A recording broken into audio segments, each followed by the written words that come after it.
Hello students, welcome back to my YouTube channel. Today I am going to explain you a lesson that is Let Us Not Forget the Martyrs from your book A Panorama of Life, class 11th in the subject of General English, Punjab School Education Board. तो चलिए करते हैं इस lesson को हिंदी में. Paramveer Chakra is the highest gallantry award instituted by the Government of India to be conferred on those soldiers who display exemplary courage and bravery in their fight for the honor, dignity and the protection of their motherland. Paramvir चक्र भारत सरकार द्वारा स्थापित किया गया सर्वोच्च वीरता पुरस्कार है जो कि उन सैनिकों को प्रदान किया जाता है जो अपनी मातृभूमि के सम्मान, गौरव एवं रक्षा के लिए लड़ते हुए मिसाल योग, साहस और बहादुरी का प्रदर्शन करते हैं. We can sleep in peace only because of the alert presence of these sentinels at the borders of our country. The excerpts below describe the heroic of some of the recipients of the great honor. They laid down their lives but changed the course of the war through their great display of courage by inflicting heavy losses upon the foes. और हमारे देश की सरहदों पर सिर्फ ये पहरेदार हैं, इनकी चौकन्नी मौजूदगी के कारण ही हम चैन की नींद सो सकते हैं.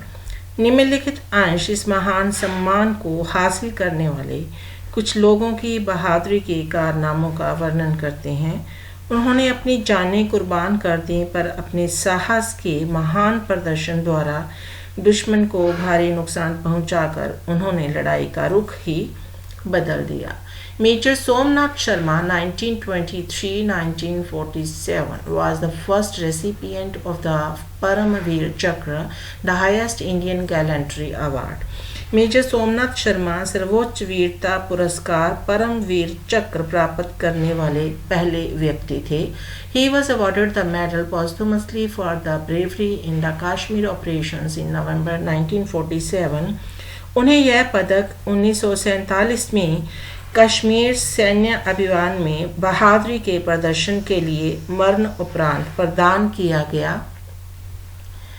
He died while abducting Pakistani infiltrators and raiders from Srinagar airport during the Indo-Pak War of 1947 in Kashmir. He belonged to the 4th Kumaon Regiment. वह कश्मीर में 1947-48 के भारत पाकिस्तान युद्ध में पाकिस्तानी घुसपैठियों और छापामारों को श्रीनगर हवाई अड्डे से बाहर निकालते समय मारे गए थे. वह 4th कुमाऊं रेजिमेंट के साथ संबंध रखते थे. Major Somnath Sharma was born on 31st January 1923 at Dadh Kangra, Himachal Pradesh, India. Major Somnath Sharma 31 जनवरी 1923 को भारत में हिमाचल प्रदेश के कांगड़ा जिला में स्थित दध गांव में पैदा हुए. He came from a well known military family और वे एक मशहूर फौजी परिवार के साथ संबंध रखते थे. His father, Major General Amarnath Sharma, was also a military officer और उनकी पिता मेजर जनरल अमरनाथ शर्मा भी एक सैनिक अफसर थे. His company was airlifted to Srinagar on 31st October 1947. उनकी कंपनी को 31 अक्टूबर 1947 को जहाज द्वारा श्रीनगर पहुंचाया गया था. His right hand was in a plaster cast as a result of injuries sustained in the hockey field previously, but he insisted on being with his company in combat and was given permission to go. Hockey के मैदान में लगी चोट के कारण उनके दाहिने हाथ में पहले से ही प्लास्टर लगा था, पर उन्होंने युद्ध में अपनी कंपनी के साथ रहने की जिद की और उन्हें जाने की इजाज़त भी दे दी गई.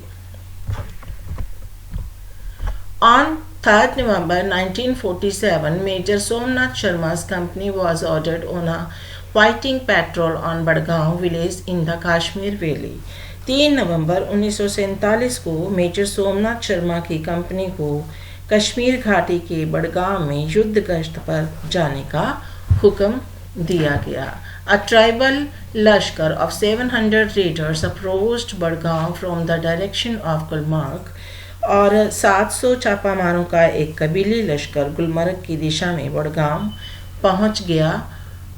The company was soon surrounded by the enemy from 3 sides and sustained heavy casualties from the ensuing mortar bombardment. और कंपनी को शीघ्र ही 3 ओर से घेर लिया गया और इसके बाद हुए मोटर बमबारी के कारण भारी जानी नुकसान उठाना पड़ा. Under heavy fire and outnumbered 7 to 1, Somnath urged his company to fight bravely, often exposing himself to danger as he ran from post to post. भारी गोलीबारी और 7 के मुकाबले 1 आदमी वाली स्थिति में भी सोमनाथ ने अपनी कंपनी को बहादुरी से लड़ते हुए जो आगे बढ़ने की प्रेरणा दी. चौकी से दूसरी चौकी तक दौड़कर जाने के दौरान वे अपने आप को खतरे में डालते रहे. When heavy casualty adversely affected the firing power of his company, Major Sharma, with his right hand in plaster, took upon himself the task of filling the magazines and issuing them to men operating light machine guns. और जब भारी नुकसान ने उनकी company को गोलीबारी करने की शक्ति को बुरी तरह से प्रभावित कर दिया था, तो मेजर शर्मा, जिनके दाहिने हाथ में प्लास्टर चढ़ा हुआ था, उन्होंने मैगजीनों को भरने और उन्हें अपने उन सैनिकों को देने की जिम्मेदारी ले ली जो हल्के मशीन गन चला रहे थे. While he was busy fighting the enemy, a mortar shell exploded on the ammunition near him. His last message to brigade headquarters before he was killed was, "The enemies are only 50 yards from us. We are under devastating fire. I shall not withdraw an inch but will fight to our last man and our last round." जब वे दुश्मन के साथ लड़ने में मगन थे तो एक मोटर बम उनके पास पड़े गोला बारूद पर गिर गया और फट गया. मरने से पहले ब्रिगेड हेडक्वार्टर को उसकी तरफ से भेजा गया अंतिम संदेश यह था, दुश्मन हमसे सिर्फ 50 गज की दूरी पर है. हम भारी गोलाबारी से घिरे हुए हैं. मैं 1 इंच भी पीछे नहीं हटूंगा, बल्कि मैं अपने आखिरी आदमी और आखिरी गोली के बचे रहने तक लड़ूंगा. By the time the relief company of 1st Battalion Kumaon Regiment reached Budgaon, the position had been overrun. पहली बटालियन कुमाऊं रेजिमेंट के राहत दल के बड़गांव पहुंचने तक स्थिति बहुत बिगड़ चुकी थी. However, the 200 casualties suffered by the enemy made them lose their impetus to advance. The Indian troops in the meantime flew into Srinagar airfield and blocked all routes to Srinagar. In this manner, Somnath Sharma prevented the fall of Srinagar. अब परंतु दुश्मन के 200 लोगों की जान का नुकसान होने के कारण उनके आगे बढ़ने के उत्साह को उन्होंने ठंडा कर दिया था. इसी मध्य भारतीय फौजी श्रीनगर हवाई अड्डे पर गए और उन्होंने श्रीनगर आने वाले सारे रास्तों को बंद कर दिया. इस प्रकार सोमनाथ शर्मा ने श्रीनगर की हार को जो था वो रोक दिया था. Lieutenant Colonel Dhan Singh Thapa, PVC, was an Indian Army major in 1st Battalion, 8th Gorkha Rifle Regiments. He was commissioned on 28 August 1949.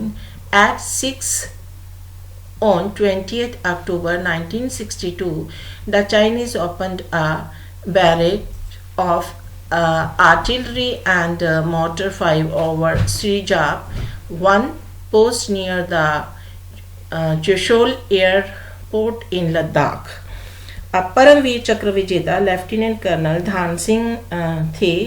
उन्होंने भारतीय थल सेना की पहली बटालियन 8वीं गोरखा रेजिमेंट में मेजर थे. 28 अगस्त 1949 को उनकी जो नियुक्ति हुई थी और 20 अक्टूबर 1962 को 6 बजे लद्दाख में कुशुल हवाई अड्डे के समीप सिरिजा 1 पर जो चौकी थी उस पर तोप गोलों की बौछार कर दी गई थी. The shelling continued till 8:30 and the whole area was set ablaze. Some shells fell on the command post and damaged the wireless set. और जो ये गोलीबारी थी 8:30 बजे तक जारी रही और पूरे इलाके को आग लगा दी गई. कुछ बम कमांड पोस्ट चौकी के ऊपर भी जो थे वो गिर गए थे. This put the post out of communication और वायरलेस सेट को नष्ट किया था जिससे कि चौकी का संचार संपर्क जो था वो खत्म हो गया था. The Chinese then attacked in overwhelming number. Major Thapa and his man repulsed the attack inflicting heavy casualties on the enemy. The Chinese mounted another attack in greater number after shelling the area with artillery and mortar fire. फिर चीनी सेना ने बहुत बड़ी संख्या में हमला कर दिया. मेजर थापा और उनके साथियों ने दुश्मन का भारी नुकसान करते हुए हमले का मुंहतोड़ जवाब दिया. क्षेत्र में भारी तोपों और मोटर गनों के साथ बमबारी करने के बाद चीनियों ने और भी ज़्यादा संख्या में एक और हमला कर दिया. Major Thapa once again repulsed the attack, inflicting heavy losses on the Chinese. A short while later, a third Chinese attack included tanks in support of the infantry. Major Thapa ने एक बार फिर हमले का मुंह तोड़ जवाब दिया और चीनियों का बहुत भारी नुकसान किया. कुछ देर बाद चीनियों द्वारा तीसरा भी हमला हुआ और जिसमें पैदल सेना की मदद करने के लिए टैंक भी जो थे वो शामिल हुए. The defenders were weakened by the casualties suffered in earlier attack, but held out while the ammunition lasted. When the Chinese finally overran the post, Major Thapa jumped out of his trench and killed many intruders in hand-to-hand fighting. He was eventually overpowered and captured. तो पहले हुए हमले में जानी नुकसान की वजह से रक्षक कमज़ोर हो गए थे, लेकिन फिर भी वे डटे रहे जबकि गोला बारूद खत्म हो गया था. जब आखिर में चीनियों ने चौकी पर चढ़ाई कर दी तो मेजर थापा छाल मारकर अपनी खाई से बाहर आ गए और उसने कई घुसपैठियों को मार डाला था, लेकिन आखिर में उसे काबू कर लिया गया एवं बंदी बना लिया गया. Major Thapa, who was awarded the Paramveer Chakra, was believed to have been killed in this engagement. और मेजर थापा जिसे परमवीर चक्र प्रदान किया गया था के बारे में यह माना जाता है कि वह झड़प के बाद मारे गए थे. But he was later discovered to have been taken prisoner. परंतु बाद में पता चला कि उनको बंदी बना लिया गया था. After his release from POW camp, he resumed his military career. और युद्धबंदी कैंप से रिहा होने के बाद उन्हें सैनिक जीवन दोबारा जो था उन्होंने शुरू कर दिया था. He retired as Lieutenant Colonel and died in September 2005. Major Thapa's cool courage, conspicuous fighting qualities and leadership were in the highest traditions of our army. और जो वह बतौर लेफ्टिनेंट कर्नल रिटायर हुए और सितंबर 2005 में उनकी मृत्यु हो गई. मेजर थापा की बहादुरी, शानदार युद्ध कौशल एवं मार्गदर्शन हमारी सेना की सर्वोच्च ट्रेडिशन के अकॉर्डिंग थे. Havildar Abdul Hamid was a soldier in the 4th Battalion, the Grenadier of the Indian Army, who died in the Khemkaran sector during the Indo-Pak War of 1965. Abdul Hamid जो थे वो भारतीय थल सेना की 4थी बटालियन द ग्रेनेडियर में जो थे वो एक सैनिक थे जो कि खेमकरन सेक्टर में 1965 की भारत पाकिस्तान जंग के दौरान शहीद हो गए थे. He was the posthumous recipient of the Republic of India's highest military decoration, the Paramveer Chakra. और वह मरण उपरांत भारतीय गणराज्य के सर्वोच्च सैनिक पुरस्कार परमवीर चक्र प्राप्त करने वाले व्यक्ति थे। Abdul Hamid was born in a poor Darji family at Dhampur village of Ghazipur district of Uttar Pradesh on July 1st, 1933. Abdul Hamid जुलाई 1, 1933 में उत्तर प्रदेश के गाजीपुर जिले में धामपुर गांव में एक गरीब दर्जी परिवार में जन्मे थे। Abdul Hamid was enrolled into the Grenadier Infantry Regiment in 1954. Abdul Hamid को 1954 में जो था द ग्रेनेडियर पैदल सेना रेजिमेंट में शामिल जो था वो किया गया था। During the Sino Indian war of 1962 Hamid's battalion was part of 7th infantry brigade commanded by brigadier John Dalvi. 1962 की चीन भारत युद्ध के दौरान हामिद की बटालियन 7वीं इन्फेंट्री ब्रिगेड का हिस्सा थी, जिसकी कमान ब्रिगेडियर जॉन डॉल्वी के हाथों में थी। It participated in the Battle of Namakchu against the Chinese और इसने नमकाचू की लड़ाई में चीनियों के खिलाफ जो था वो हिस्सा लिया था। In 1965 Indo-Pak War, Abdul Hamid was posted in the Khemkaran Bhikiwindi sector in Punjab और 1965 की भारतीय पाकिस्तान जंग में अब्दुल हामिद खेमकरन भिकिविंड सेक्टर पंजाब में तैनात थे। Successful actions by Indian armory, artillery and infantry anti-tank actions such as those of Abdul Hamid tarnished the reputation of M48 pattern tanks और भारतीय औजार घर तोपखाना और पैदल सेना की सफल एंटी टैंक कार्यवाही जैसे कि अब्दुल हामिद की बटालियन द्वारा की गई थी ने पाकिस्तान M48 पैटर्न टैंकों के नाम को कलंकित कर दिया था।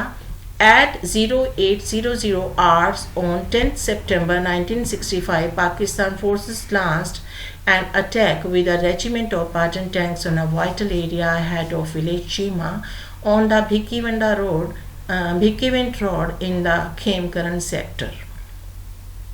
10 सितंबर जो 1965 थी उसको सवेरे 8 बजे पाकिस्तानी सेनाओं ने पैटर्न टैंकों की एक रेजिमेंट के साथ खेमकरन सेक्टर में भिक्कीवंडी रोड पर पड़ते चीमा गांव से थोड़ा पहले ही एक महत्वपूर्ण इलाके पर हमला कर दिया था। Intense artillery shelling preceded the attack और हमले से पहले तोपों द्वारा जो थी वो गोलीबारी की गई थी।